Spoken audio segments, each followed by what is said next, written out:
Hi friends, welcome to Jessie's cook book. இன்றைக்கி ஒரு குழம்பு தான் செய்ய போகிறோம். சாப்பாட்டுக்கு, அப்புறம் சப்பாத்தி, தோசை, இட்லிக்கு எல்லாமே நல்லாயிருக்கும் இந்த குழம்பு. இது கத்திரிக்காய் குழம்பு.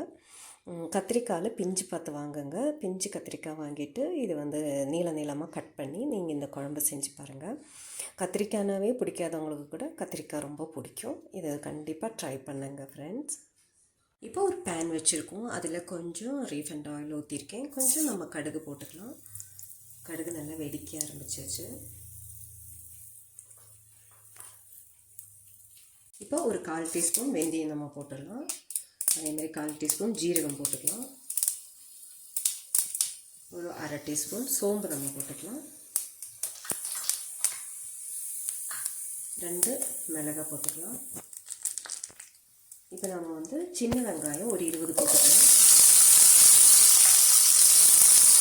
இது நல்லா வதக்கிக்கலாம். இப்போ இஞ்சி பூண்டு ஒரு ஸ்பூன் நம்ம நல்லா நசுக்கி நம்ம போட்டுக்கலாம். இப்போ இது நல்லா வணங்கிட்டே இருக்குது. இப்போ நம்ம ஒரு 1/2 டீஸ்பூன் மஞ்சள் தூள் போட்டுக்கலாம். இப்போ 1/2 டீஸ்பூன் தனியாத்தூள், ஒரு 1/2 டீஸ்பூன் மிளகாத்தூள் போட்டு சிம்மில் வச்சு நல்லா வதக்கிக்கலாம். இப்போ 2 தக்காளி போட்டு வதக்கிக்கலாம்.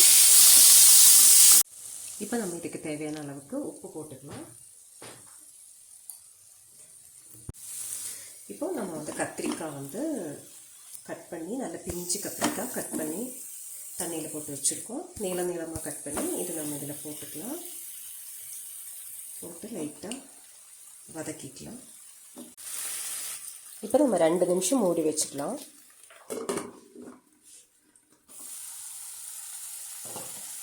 இப்போ இது ஒரு 2 நிமிஷம் நம்ம மூடி வச்சு வேக வச்சோம். இப்போ இதில் நம்ம புளி தண்ணி ஊற்ற போகிறோம். ஒரு நெல்லிக்காய் சைஸில் புளி பிழிஞ்சு இதில் ஊற்றுறேன். இப்போவே நமக்கு எவ்வளோ தண்ணி வேணுமோ அவ்வளோ தண்ணி ஊற்றிக்கலாம். நான் இன்னும் கொஞ்சம் சுடு தண்ணி ஊற்றுறேன்.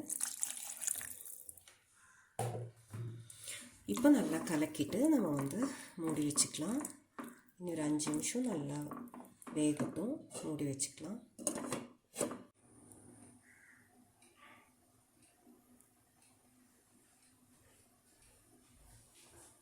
இது நல்லா வெந்துருச்சு. இப்போ இதில் நம்ம ஒரு ஒரு குட்டி பீஸ் ஒரு 25 கிராம் வெல்லம் நம்ம இதில் நான் இடித்து போட்டிருக்கேன். வெல்லம் மஸ்ட். வெளியே கண்டிப்பாக நம்ம வெல்லம் போட்டு தான் ஆகணும். அதனால் வெல்லம் நம்ம கண்டிப்பாக போட்டால் தான் அதோட அந்த புளி, காரம் எல்லாமே, ஆனால் இனிப்பெல்லாம் இருக்காது.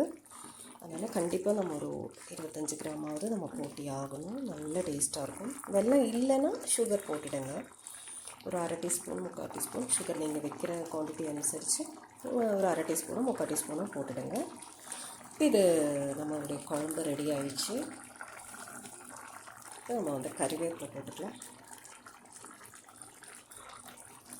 இது ரொம்ப டேஸ்டான குழம்பு. ஆனால் கத்திரிக்காய் வாங்கும்போது மட்டும் நல்லா பிஞ்சாக பார்த்து வாங்குங்க. அதில் இருக்கிற அந்த சீட்ஸ் எல்லாம் கொஞ்சம் முத்தி இருந்தேன்னா சீட்ஸ் எல்லாம் கட் பண்ணிவிடுங்க. கட் பண்ணிவிட்டு சீட்ஸ் இல்லாத சைடு மட்டும் நீங்கள் போட்டுடுங்க.